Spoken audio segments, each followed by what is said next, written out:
Hello friends, welcome to Katiya DK education point. I am Divya और आज हमारी ईवीएस की क्लास है। ये क्लास आपकी सीटेट पेपर 1 के लिए है। इसमें हम ईवीएस, एनसीईआरटी और पेडागोजी के क्वेश्चंस की प्रैक्टिस करने वाले हैं। तो चलिए क्लास को शुरू करते हैं। पहला क्वेश्चन है आपका, वेलक्रो का उपयोग कई चीजों को एक साथ चिपकाने के लिए किया जाता है। क्या कह रहा है इसमें कि जो वेलक्रो होता है उसका उपयोग कई चीजों को चिपकाने के लिए किया जाता है। निम्नलिखित में से किसको वेलक्रो बनाने की प्रेरणा प्रकृति से मिली? तो आप बताएंगे बेटा। वेलक्रो आपने देखा भी होगा, बैग में लगा हुआ होता है ना चिपकाने के लिए, बच्चों के शूज में भी आता है ना लगा हुआ, सैंडल में होता है। तो ये जो वेलक्रो है, तो इसकी जो है इसको बनाने की प्रेरणा प्रकृति से किसको मिली? तो आपका करेक्ट आंसर हो जाएगा बेटा इसमें जॉर्ज मेस्ट्रल। वेलक्रो का जो है, वेलक्रो को किसने बनाया? जॉर्ज मेस्ट्रल ने। तो ऑप्शन नंबर आपका सी बिल्कुल करेक्ट हो जाएगा। चलिए आगे बढ़ेंगे हम। रेनी ने अध्यापक से पूछा, पौधों के तने गोल क्यों होते हैं, चौकोर क्यों नहीं होते? रिनी जो एक बच्ची है, उसने अपने टीचर से पूछा कि पौधों के जो तने हैं वो गोल क्यों होते हैं, चौकोर क्यों नहीं होते हैं। तो अध्यापक को क्या करना चाहिए? अध्यापक को विद्यार्थियों से ये कहना चाहिए कि वे इस बारे में उच्च कक्षाओं में पढ़ेंगे। मतलब टीचर ये कह दे कि बेटा अभी आप छोटे हो, जब आप बड़ी क्लास में पहुंच जाओगे तब आपको इसके बारे में पढ़ने को मिलेगा। दूसरा है कि अध्यापक को विद्यार्थियों को समझाना चाहिए कि गोल तने का कारण गुरुत्वाकर्षण है। ये तो बात बिल्कुल भी ठीक नहीं है। क्या पेड़ पौधों के तने इसलिए गोल होते हैं कि उसका कारण गुरुत्वाकर्षण होता है? नहीं। तीसरा क्या है?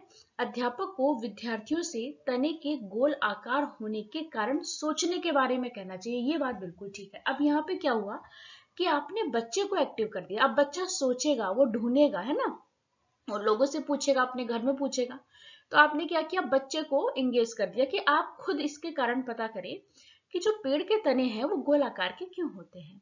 डी ऑप्शन क्या कह रहा है बेटा आपका कि अध्यापक को विद्यार्थियों को बाग में घूमने के लिए ले जाना चाहिए तथा विभिन्न तनों के आकार देखने के लिए कहना चाहिए। ये बात भी बिल्कुल ठीक है। आपको मैंने कहा ना कि कहीं भी आपको क्षेत्र भ्रमण दिखाई दे कि आप बच्चे को कुछ भी सिखा रहे हैं और उसके लिए आप बच्चे को पार्क में ले गए, नर्सरी में ले गए, तो वो बिल्कुल ठीक होता है, क्योंकि बच्चा ईवीएस में ना फील्ड ट्रिप बहुत इंपॉर्टेंट है। तो बेटा पहला ऑप्शन तो आपका बिल्कुल गलत था, दूसरा भी बिल्कुल गलत था कि भाई गुरुत्वाकर्षण के कारण जो होता है पेड़ के तने गोल होते हैं, तो बात नहीं है ना, ये तो गलत हो गया। ना ही आप बच्चे से ये कह सकते कि बेटा जब आप बड़ी क्लास में पहुंचेंगे तो आप इसके बारे में तब सीखेंगे, आप ये भी नहीं कह सकते। तो ऑप्शन नंबर सी आपका बिल्कुल करेक्ट है, डी बिल्कुल करेक्ट है बेटा, कि अध्यापक जो है वो बच्चों से कहेगा कि आप खुद इसके कारण सोचें, आप खुद इसके बारे में सोचें कि जो पेड़ के तने हैं वो गोल क्यों हैं, और अध्यापक को बच्चों को कहाँ बाग में घूमने के लिए ले जाना चाहिए। तो सी और डी बिल्कुल करेक्ट है। ऑप्शन नंबर 3 में दे रखा है सी एंड डी, ये बिल्कुल आपका करेक्ट हो जाएगा। अगला क्वेश्चन है आपका, निम्नलिखित में से कौन से राज्य जम्मू कश्मीर के पड़ोसी राज्य है? तो जम्मू कश्मीर कहाँ है आपका? यहाँ पे है।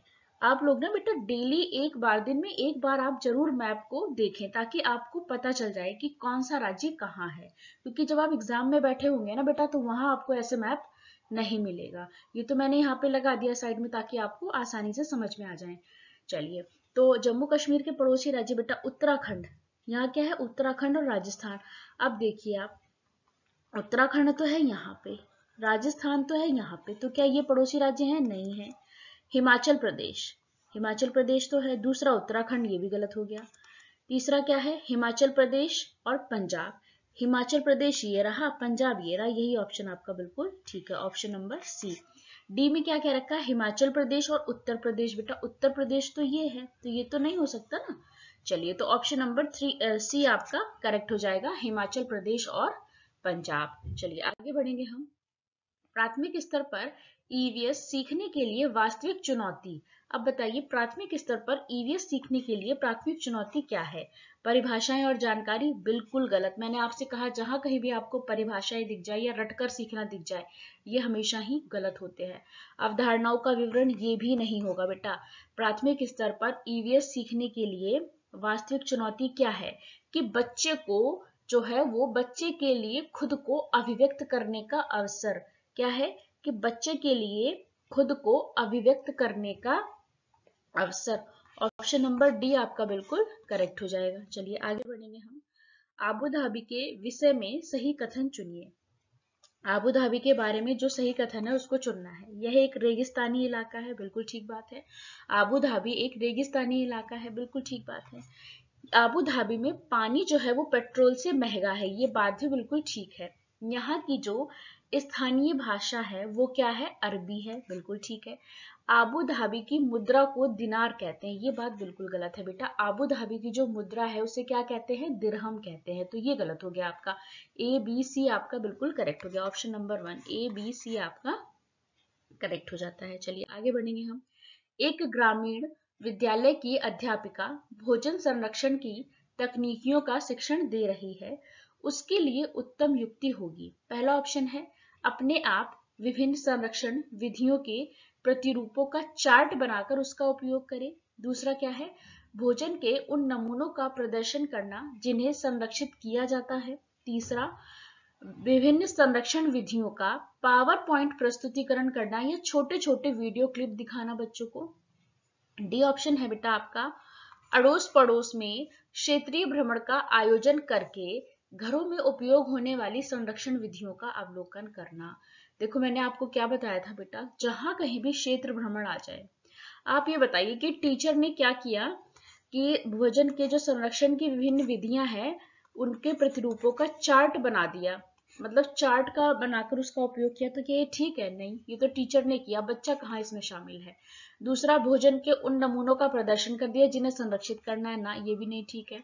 तीसरा, क्या आपने पावर पॉइंट पे दिखा दिया, पावर पॉइंट प्रेजेंटेशन कर दिया या फिर आपने कोई छोटी छोटी वीडियो क्लिप दिखा दी, तो ये भी ठीक नहीं है। डी ऑप्शन में क्या कहता है कि अड़ोस पड़ोस के क्षेत्रीय भ्रमण का आयोजन करके घरों में उपयोग होने वाली संरक्षण विधियों। अब आप मतलब बच्चे को लेकर के जा रहे हैं कि जो अड़ोस पड़ोस में जो लोग हैं आप वहां जाएंगे और वहां जो घरों में खाद्य पदार्थों के जो संरक्षण के लिए, भोजन संरक्षण के लिए जो विधियां वो अपनाते हैं आप उनका अवलोकन करेंगे, बिल्कुल ठीक बात है। ऑप्शन नंबर डी बेस्ट है यहाँ पर। चलिए आगे बढ़ेंगे हम। ग्रामीण क्षेत्रों में गोबर का उपयोग झोपड़ियों के फर्श और दीवारों के लेपन के लिए क्यों किया जाता है। जो ग्रामीण क्षेत्र होते हैं वहां पर गोबर का उपयोग जो है झोपड़ियों के फर्श और दीवारों को लेपन के लिए क्यों किया जाता है, उन्हें चिकना और साफ बनाने के लिए, उन्हें रूखा बनाकर घर्षण बढ़ाने के लिए, फर्श को प्राकृतिक रंग देने के लिए, या फिर कीड़ों को दूर रखने के लिए। ऑप्शन नंबर डी आपका बिल्कुल ठीक हो जाता है बेटा। क्या करने के लिए, कीड़ों को दूर रखने के लिए ये काम किया जाता है। आगे बढ़ेंगे हम। निम्नलिखित में से असम में सबसे पहले तेल का कुआं कहाँ खोजा गया, कहाँ खोजा गया, डिगबोई में खोजा गया। ऑप्शन नंबर ए आपका बिल्कुल करेक्ट हो जाएगा। असम में सबसे पहले तेल का कुआं जो है बेटा वो डिगबोई में खोजा गया था। ऑप्शन नंबर ए आपका बिल्कुल करेक्ट हो जाता है। आगे बढ़ेंगे हम। ईवीएस में निम्नलिखित में से अधिगम के सामुदायिक संसाधनों के उदाहरण कौन से हैं। बेटा ये सब मैंने आपको पढ़ाया हुआ है, सामुदायिक संसाधन के बारे में भी मैंने आपको पढ़ाया हुआ है। तो कौन कौन से हैं, विश्वविद्यालय, नदी, रेडियो, अभिकलित्र, बढ़ई, दुकानदार, शिक्षक, माता पिता, विश्वविद्यालय, अपशिष्ट सामग्री, माता पिता, ऑफिस, मोबाइल फोन, समाचार पत्र, विज्ञापन, गीत, रेडियो। बताइए इसमें से कौन सा होगा। ऑप्शन नंबर बी देखो बेटा, बढ़ई। बताया ये सब कुछ मैंने, बढ़ई, दुकानदार, शिक्षक, माता पिता, ये क्या है, सामुदायिक संसाधन के उदाहरण हैं। सामुदायिक संसाधन के उदाहरण आपसे पूछा गया है इसमें, तो सामुदायिक संसाधन में कौन कौन आते हैं, बढ़ई, दुकानदार, है ना, शिक्षक, आपके जो टीचर, माता पिता, ये आते हैं। तो ऑप्शन नंबर बी आपका बिल्कुल करेक्ट हो जाएगा। सामुदायिक संसाधन के उदाहरण कौन कौन से हैं, बढ़ई, दुकानदार, शिक्षक, माता पिता। चलिए आगे बढ़ेंगे हम। निम्नलिखित में से पक्षियों में से कौन सा पक्षी मरे हुए जानवरों को खाकर पर्यावरण को स्वच्छ रखता है। अब ये जो पक्षी दिए हैं इनमें से वो कौन सा पक्षी है जो मरे हुए जानवरों को खाता है और पर्यावरण को स्वच्छ रखता है। गिद्ध, चील, कौवा, मैना। तो कौन है वो, गिद्ध है। ऑप्शन नंबर ए आपका करेक्ट हो जाएगा बेटा। जो गिद्ध है वो मरे हुए जानवरों को खाता है और हमारे पर्यावरण को स्वच्छ रखता है। आगे बढ़ेंगे हम। पक्षियों के पंखों के दोनों ओर का मुलायम भाग जो है वो क्या कहलाता है। जो पक्षी होते हैं तो उनके पंखों के दोनों ओर का जो मुलायम भाग होता है उसे क्या कहते हैं, बार्ब कहते हैं, उसे रेचिस कहते हैं, ट्विल कहते हैं या फिर कैलेमस कहते हैं। क्या कहते हैं उसे? बार्ब कहा जाता है। ऑप्शन नंबर ए आपका बिल्कुल करेक्ट हो जाएगा। पक्षियों के जो पंख होते हैं उनके दोनों ओर का जो मुलायम वाला भाग होता है उसे क्या कहा जाता है? बार्ब कहा जाता है। अगला क्वेश्चन है आपका, एक ईवीएस की अध्यापिका ने अपनी कक्षा 3 के छात्रों को अपनी छत या खुले क्षेत्र में अन्न को कटोरी में रखने के लिए कहा। उसके बाद उसने उन आंकड़ों की शीट तैयार करने के लिए कहा जिसमें वे उस भोजन को खाने के लिए आने वाले पक्षियों का ब्यौरा देंगे। तो इसका उद्देश्य क्या है बेटा? कि बच्चा घर पर व्यस्त रहे, टीचर ने इसीलिए ये कराया होगा? नहीं, ऐसा तो नहीं है कि आप बच्चे को बिजी रखने के लिए ऐसी एक्टिविटी करा रहे हैं। नहीं। दूसरा क्या है? छात्रों को उन पक्षियों के प्रति संवेदनशील करना जो लुप्त होने की कगार पर हैं। ऐसा भी नहीं है, ये भी गलत हो गया। तीसरा ऑप्शन क्या है? पक्षियों को जातियों, जो पक्षी की जाति है, तो पक्षियों की जो जाति है वो और उनके खान पान की आदतों के प्रति अवलोकन कौशल का विकास करना। ये बात बिल्कुल ठीक है आपकी। अब बच्चे को पता चलेगा कि कौन कौन से पक्षी जो हैं वो किस तरीके का अनाज खाते हैं। तो क्या होगा? बच्चे को पक्षियों की जाति और उनके खान पान की आदतों के प्रति जो उनका अवलोकन कौशल का विकास करना है। डी ऑप्शन क्या कहता है? जीवित प्राणियों के प्रति सहानुभूति उनके मन में उठाना। नहीं, ऐसा नहीं है। ऑप्शन नंबर सी आपका बिल्कुल करेक्ट हो जाएगा। आगे बढ़ेंगे हम। निम्नलिखित में से कौन से रोग मच्छरों द्वारा जनित हैं? निमोनिया, डेंगू, खसरा, मलेरिया। तो बेटा मच्छर से क्या क्या होता है? एक तो डेंगू और मलेरिया। ऑप्शन में आपको 4 ऑप्शन दिए हैं, इसमें से जो 2 हैं डेंगू और मलेरिया, ये किससे होता है बेटा?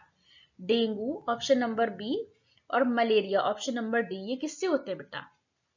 मच्छर से होते हैं। तो बी एंड डी आपका करेक्ट हो जाएगा। चलिए अगला क्वेश्चन है आपका, रूपल कक्षा 5 की छात्रा है और वह अपने शिक्षक को बताती है कि जब उसकी छोटी बहन रोती है तो उसकी दादी कहती है कि चुप हो जा, नहीं तो चांद पर बैठा बूढ़ा बाबा तुझे ले जाएगा। यदि आप रूपल के शिक्षक हैं तो आप क्या करेंगे? रूपल की दादी से बात करेंगे और उन्हें ऐसा कहने से मना करेंगे कि आप ये करेंगे, या फिर रूपल से बात करके समझाएंगे कि दादी झूठ कह रही हैं, या फिर रूपल को चांद के बारे में बताएंगे कि ऐसा कोई बाबा वहां नहीं है, या फिर रूपल से कहेंगे कि वह सूचना का संकलन कर इस तथ्य की जांच करे। तो बेटा ये जो चारों ऑप्शन है, आप बच्चे से ये नहीं कह सकते कि आपकी दादी झूठ बोल रही है, ये भी गलत है। आप ये भी नहीं कह सकते उसकी दादी को कि आप ये सब कहने से मतलब उसकी दादी को रोक भी नहीं सकते, और ना ही आप बच्चे से डायरेक्ट ये कहेंगे कि चांद पर ऐसा कोई बाबा नहीं। आप क्या कहेंगे कि आप रूपल से कहेंगे कि वह सूचना का संकलन कर इस तथ्य की जांच स्वयं करे। Option number D, option number D आपका बिल्कुल करेक्ट है कि आप बच्चे से खुद कह रहे हैं कि बेटा आप सूचना का संकलन करके इस तथ्य की जांच करें। चलिए आगे बढ़ते हैं हम। रजत ने अपने दोस्त से कहा कि मैं नहीं खेल सकता क्योंकि मैं बुखार से पीड़ित हूँ। क्या कहा? कि मैं नहीं खेल सकता हूँ क्योंकि मैं बुखार से पीड़ित हूँ। मुझे कपकपी बुखार और सिर दर्द के वो बच्चा बता रहा है कि मैं कपकपी बुखार सिर दर्द के चक्र से गुजर रहा हूँ और अंत में पसीना आता है। मेरे रक्त परीक्षण के बाद डॉक्टर ने मुझे कड़वी दवा दी है। रजत किससे पीड़ित है? मियादी बुखार से पीड़ित है, अतिसार, हैजा या फिर मलेरिया। तो बेटा रूपल किससे पीड़ित है? मलेरिया से। ऑप्शन नंबर डी आपका बिल्कुल करेक्ट हो जाएगा। तो यहीं पर हमारे 15 क्वेश्चंस कंप्लीट होते हैं। वीडियो अच्छी लगे तो लाइक करें, शेयर करें, चैनल को सब्सक्राइब करें। Thanks for watching this video.